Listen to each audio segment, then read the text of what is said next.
Mãe querida, tenho certeza absoluta que a senhora me inspirou a compor este retiro com as almas do purgatório. Vós sois a mãe de todos os homens, vivos, separados dos corpos e santos do céu, e a mãe do próprio Deus feito homem.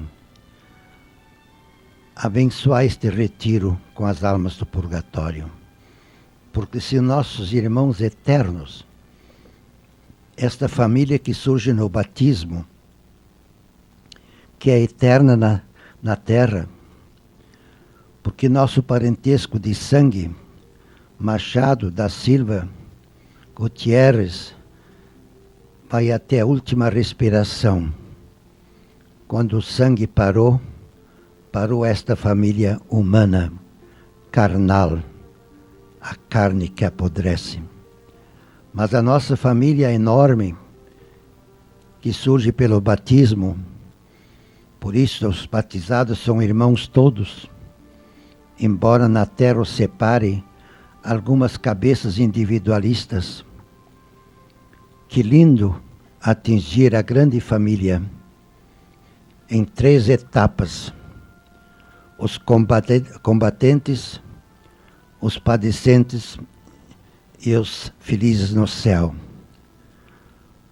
Esta família que tem 3 estágios, 3 etapas, 3 repartições, 3 avanços, 3 evoluções, 3 transformações, 3 modalidades, 3 graduações, 3 estados, 3 nascimentos, 3 comportamentos, 3 desapegos.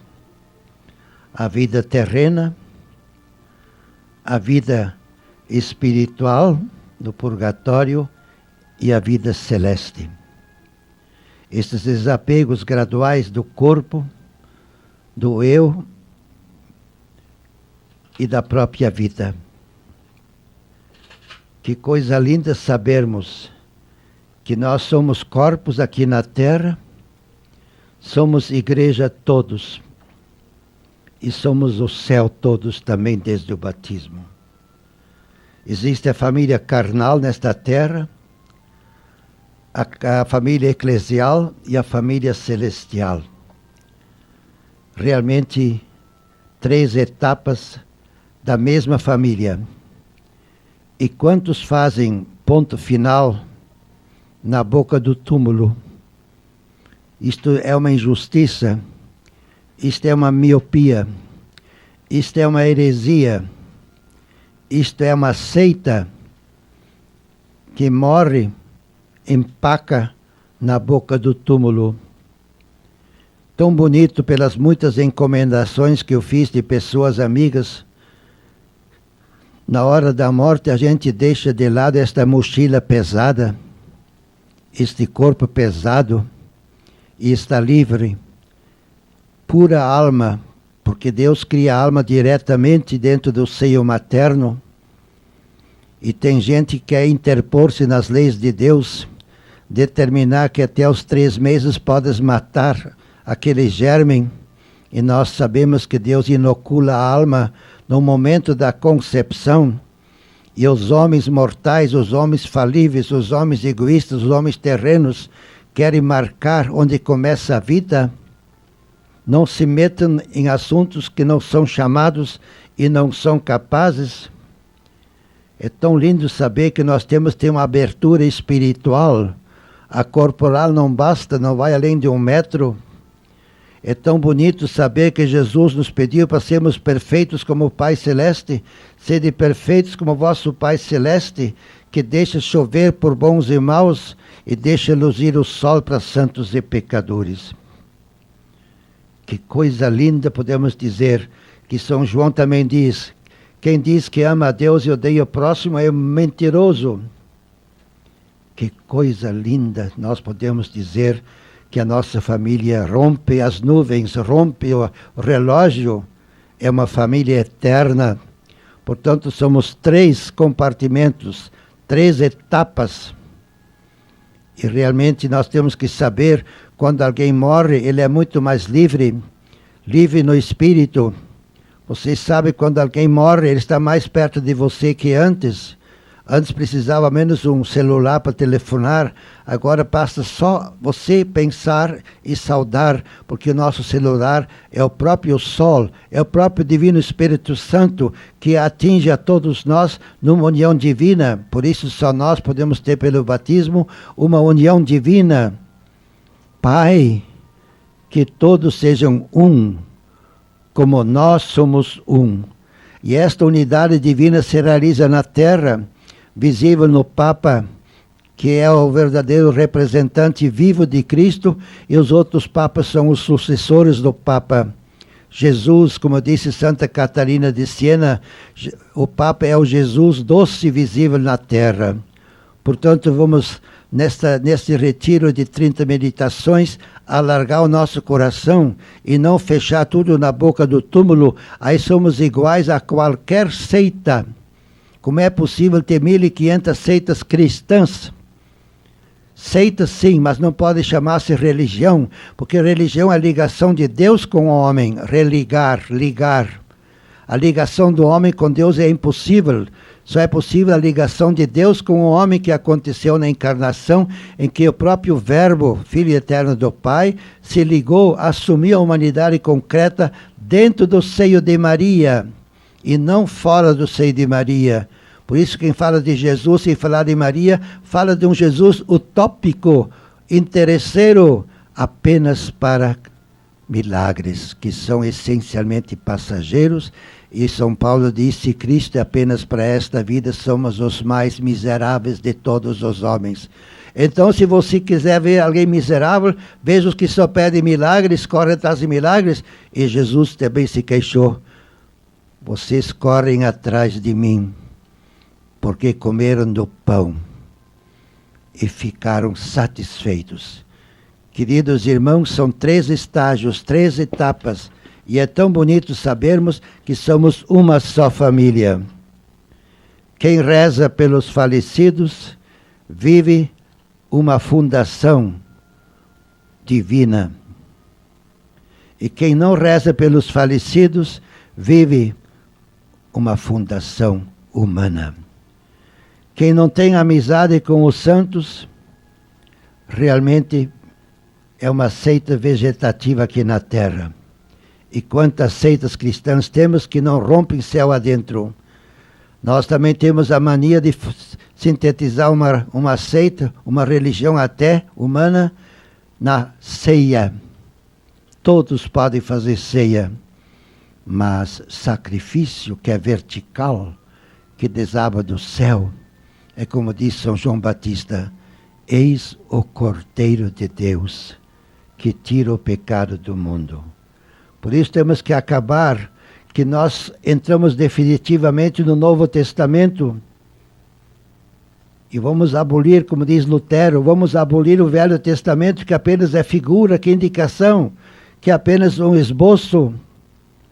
O único esboço que aceito na Terra Santa, que me comove, é ver Jesus estirado na frente, no azulejo, colorido, deitado na cruz, sendo crucificado, e a mãe olhando, bem perto de Jesus, as marteladas.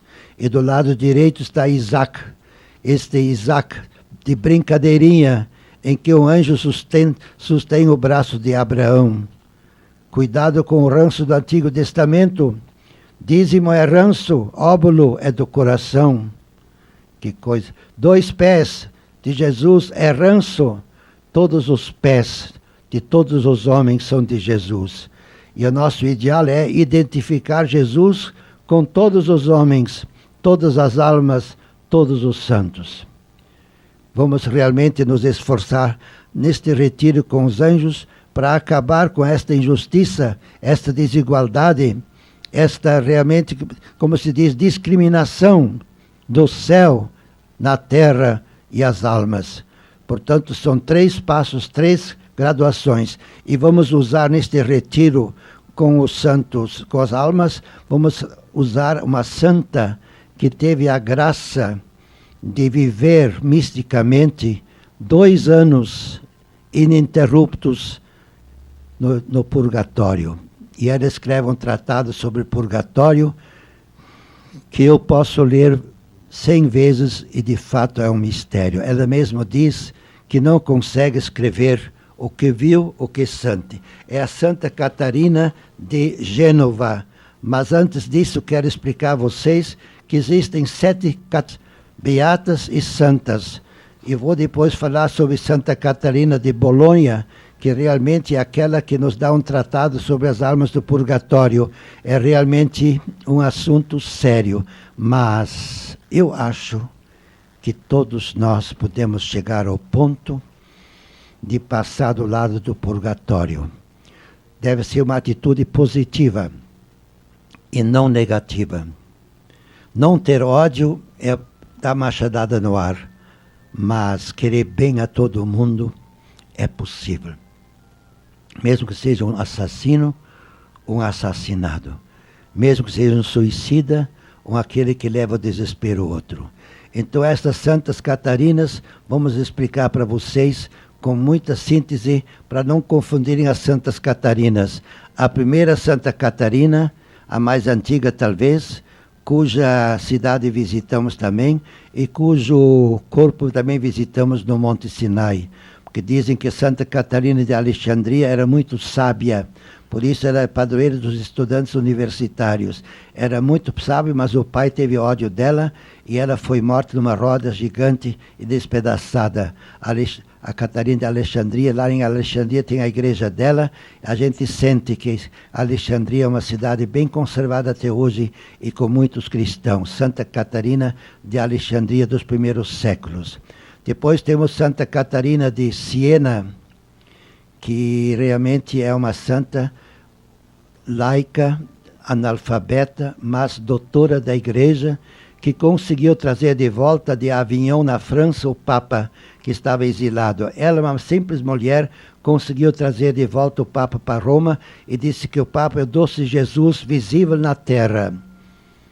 Realmente é uma dominicana laica, que lá em Siena está a casa dela.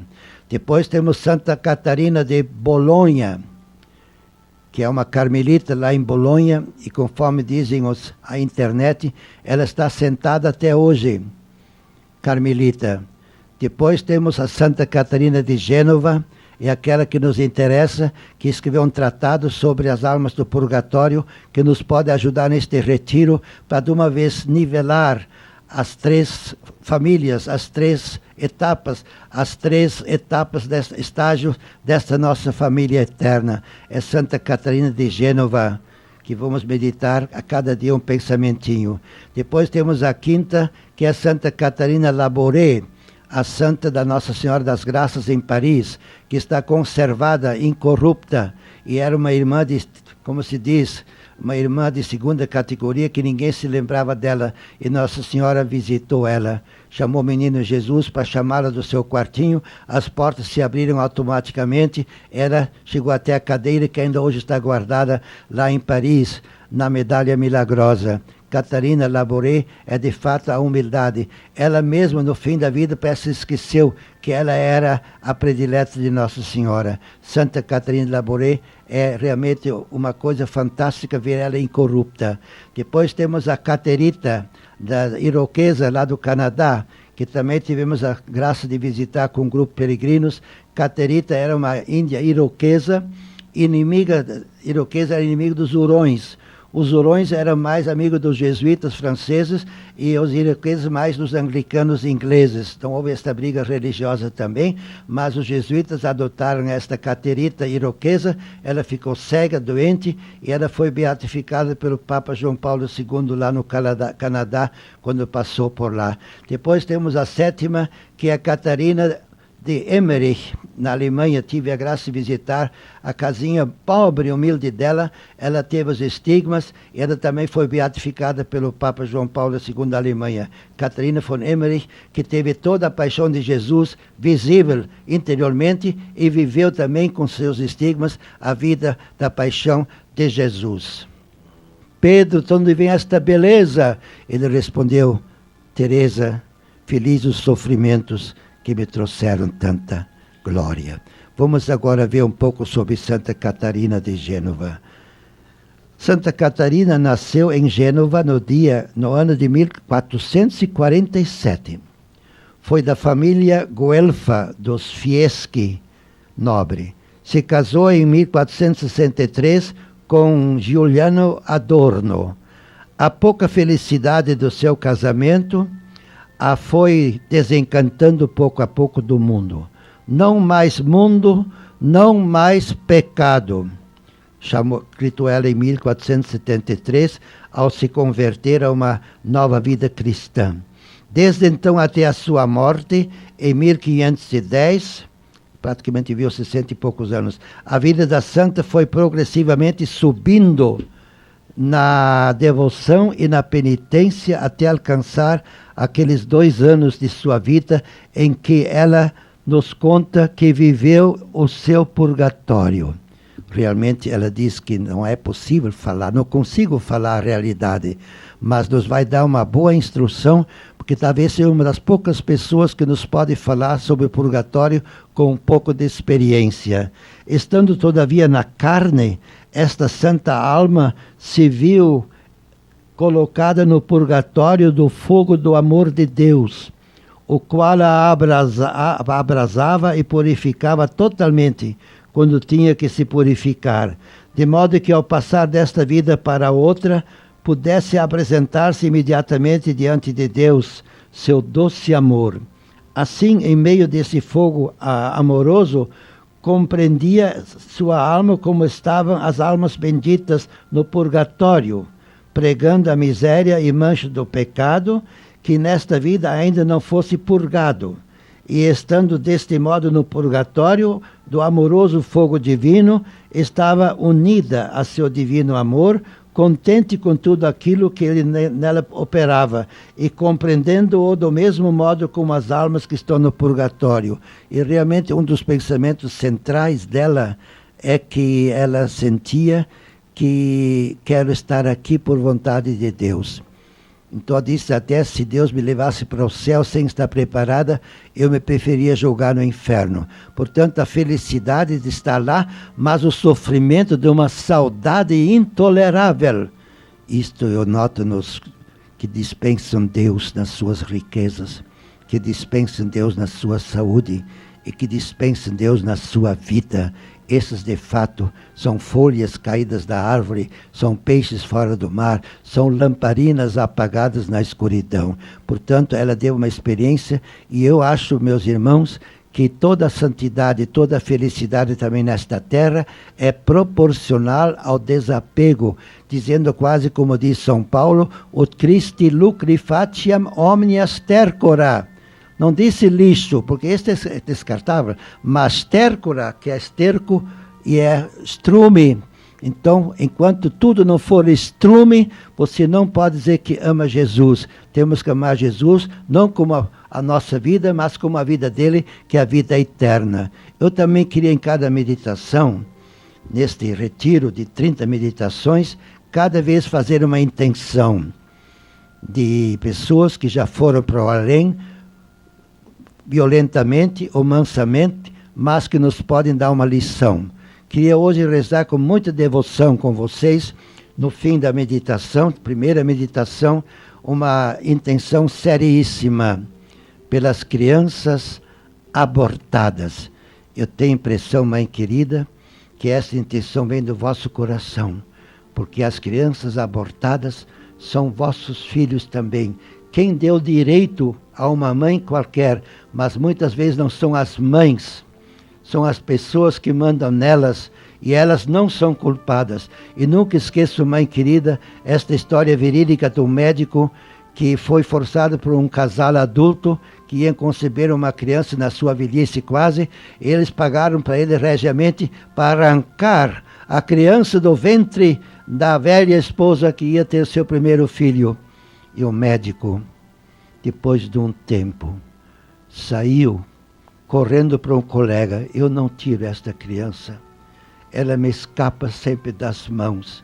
é uma enguia, ela se defende desesperadamente. Por isso digo sinceramente, não são aqueles que têm a criança no seio, mas são os de fora. E realmente, meus irmãos, me preocupa, já que quem faz aborto antigamente era excomungado e até só o bispo podia perdoar. Nós vamos rezar muito para que no Brasil não chegue este crime hediondo, que até o bispo, que o rei Baudouin da Bélgica, no dia que a Bélgica estatizou o aborto, ele resignou, renunciou ao cargo de rei da Bélgica. Não quis ser conivente com este pecado gravíssimo, pior do que de Caim, que matou seu irmão Abel. Vamos rezar uma Ave Maria pelas crianças abortadas. Mãe, é para vós esta Ave Maria.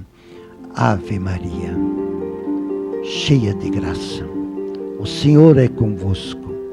Bendita sois vós entre as mulheres, e bendito é o fruto do vosso ventre, Jesus, com todos nós, ligados ao Pai, eternamente. Santa Maria, Mãe de Deus e nossa também, rogai por nós pecadores, já que há só pecadores, agora e na linda, bela, luminosa, cheia de expectativa hora do nosso encontro definitivo, celestial, eterno, maternal e filial. Amém. Abençoe-vos, ó Deus Todo-Poderoso, Pai, Filho e Espírito Santo. Amém.